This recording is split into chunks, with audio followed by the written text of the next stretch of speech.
Tonight as this monster hurricane now bears down on the East Coast.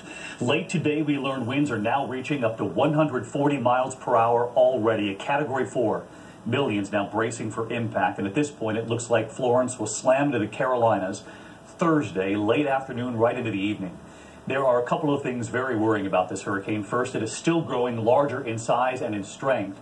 And once it slams ashore, there's a good chance it'll be held there by another system right in place, dropping several feet of rain. The first Cat 4 in the region since 1954, and ABC senior meteorologist Rob Marciano leads us off tonight. He's live in Wrightsville Beach, North Carolina. Rob, what does the latest track show?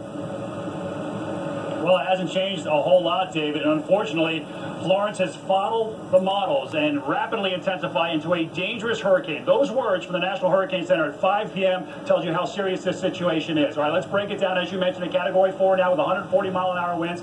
There's the satellite. There's the eye. Classic buzzsaw signature. A formidable storm. The wind field is doubling. Expected to remain a 4 or 5 right up until landfall, which will be at this point between 2 and 10 p.m. on Thursday. That's when the worst of it's going to be. But don't focus on that line because effects are going to be wide from South Carolina all the way through Virginia. Storm surge, damaging flooding, and damaging winds. And the flooding, as you mentioned, it's going to put the brakes on. We could see over 20 inches of rainfall as far inland as West Virginia, as we've seen in the past. That's when we can possibly see the catastrophic flood event.